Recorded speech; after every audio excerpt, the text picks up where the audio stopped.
Hello again, all folks. Welcome back to 10 Questions with Jamie. It's been a while, but we're starting it back up here for the fall. And today we have Dennis Anderson with us, and he's going to share a little bit about himself. And we're going to get to know Dennis a little bit better by the end of this. Thanks for joining us, Dennis. How are you today? I'm good, very good, thank you. Awesome. Nice to be here. Yeah, oh, thanks. Did you have a good summer? I know it was short. Yeah, it was pretty good summer. The COVID thing didn't bother my wife and I really. We went for we always packed a lunch, went for a drive, never really bothered anybody. It's so nice driving around Perth, all the back roads and stuff. Yeah, so yeah. we had a good time. Oh, good. Yeah, Perth is definitely a beautiful area, especially in the summer and fall. There's no question. Yeah, absolutely.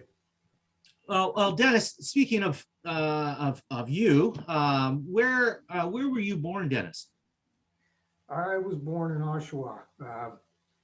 Got three brothers and one sister. My oldest brother's passed now. My parents have passed. But for 200 years, if you can believe it, our whole family was born right in Oshawa. Oh, wow. 202 years, actually, to be exact. Yeah. That's interesting. That's an interesting fact. I didn't know that. Obviously, I'm sure not too many people did that didn't know you really, from childhood. But that's an interesting fact, Dennis. Yeah. What's your favorite type of music, Dennis? Well, that can vary, but I kind of like instrumentals. Mm-hmm. I don't know if you've heard of this fella, but Andrew Rayo. Oh, yep. Mm-hmm. Yeah, beautiful instrumentals. A lot of good singers on there. I like other types of music too, but the music that touches your heart, this guy knows how to play them, and I'd be content to listen to that and violin or cello, just something that grabs your heart. Yeah.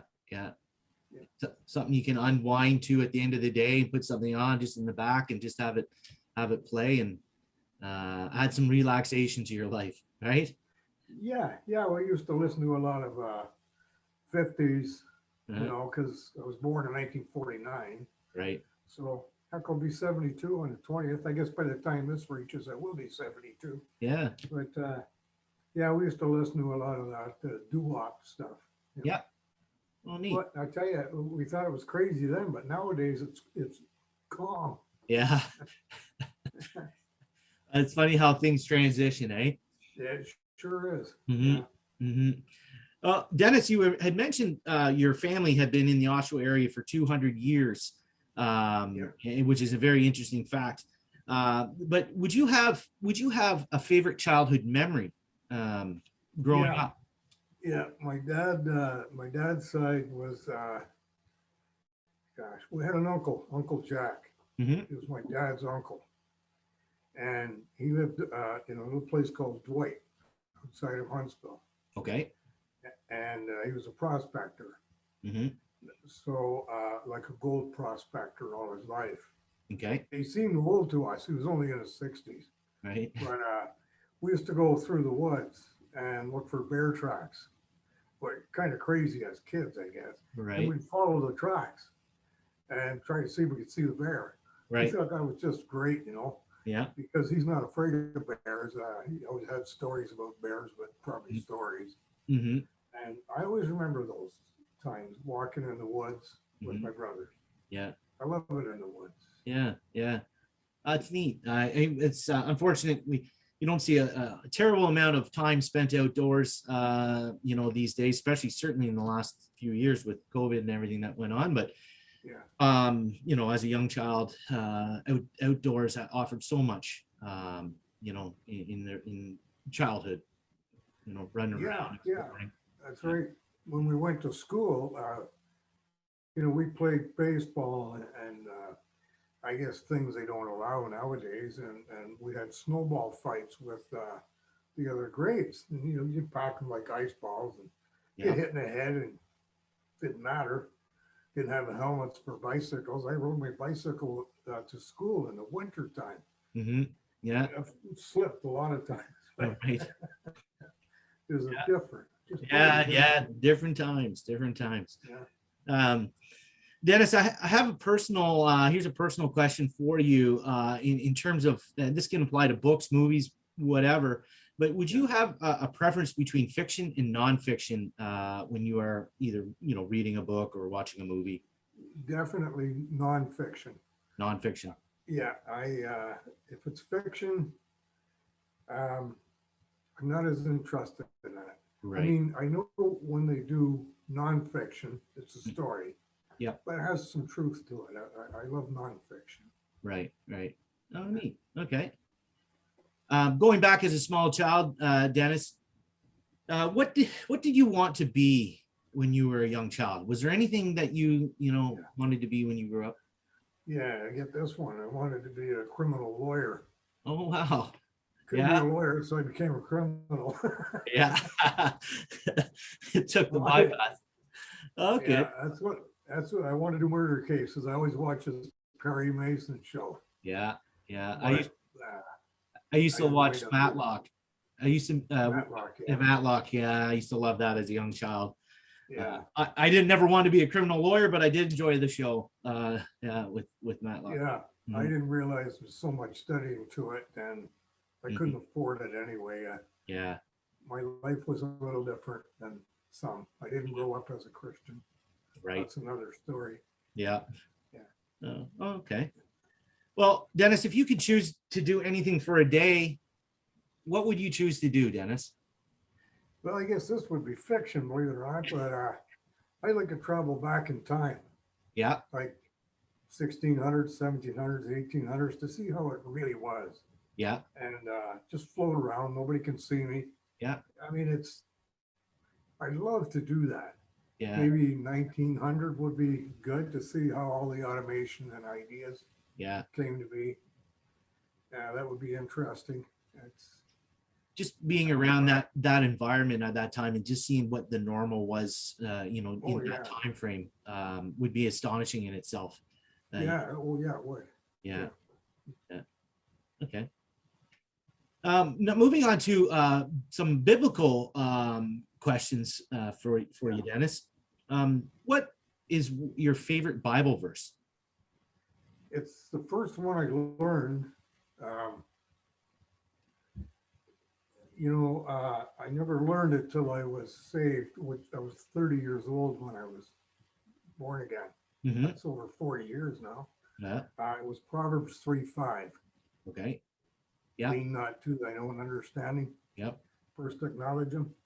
It was a Christian that taught me that. I said, I've been reading this Bible. Like, it seems to make sense, but I don't understand anything. Hmm. And he said, you know what? You got to give your life to Christ first, and he'll acknowledge your paths. Hmm. I didn't know the verse. Yeah. So I turned to it and I read it and I believed it. Yeah. So I gave my life to Christ. Yeah. And then the words just, I felt I had answers after that. And that verse means a lot to me. Yeah. Yeah. So it wasn't John 3:16. Yeah. It was Proverbs 3:5. Yeah, Proverbs 3:5, and that's great. And you know what? Especially in this day and age as well, when we have so much information at our fingertips, and we tend to lean on that kind of stuff, and that's like you're saying, we can't lean on our own understanding, um, you know, to get this all in, right? So, no, that's a great verse. I myself personally, I like anything from Proverbs. Um, so many good ones in there, but that one for sure is Yeah, for sure. yeah, yeah. Now, Dennis, I'm interested to hear this. What or who had the biggest impact on you for your Christian journey? Well, it was the same guy that taught me that verse. His name was Ozzy. He had 7 children. Hmm. They all became 4 of them became pastors. Yep. It was at a Pentecostal church at the time we used to go to, and he spent a lot of time coming over my house, Hmm. even though we had 7 children and grandchildren. Yep. He wanted to see me saved, and I love this guy, Hmm. and I've known him for 20 years till he passed, Yep.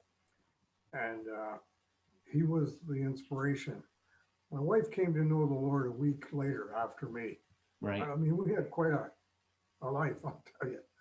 And my wife became my great inspiration. Yeah. Yeah. So, but he was the first. My wife was the second. Yeah. Yeah. Well, that's good. I really enjoy learning people's journeys and hearing about their journeys, but in particular, who have inspired them. And this Aussie guy seems like quite the guy, and obviously had a huge impact on you. So that's great that you were able to have somebody in your life like that. Um, and it's great for you to share that with us. Thanks. So, yeah. Yeah, he didn't need to do that. He had his hands full with his family, but I guess so. yeah. Yeah. Good. All right. Well, here's another one. Other than Jesus, from the Bible, who would you want to spend a day with, Dennis? Well, are you ready for this? I think so. John Bunyan. Oh, yeah? He wrote the, I gotta think of the book, Pilgrim's Progress. Okay. He wrote that in 1660. He was in jail when he wrote it. Mm-hmm. And it's in the Old English. I love the Old English. Right. Why I use the King James Bible. Mm-hmm. It's kind of a play. I don't know if you've read the book. No. Pilgrim's Progress. It was published in 1668, so it's pretty raw, you might say. Okay. And he does it like a play. He meets all these characters along the way that try to stop him.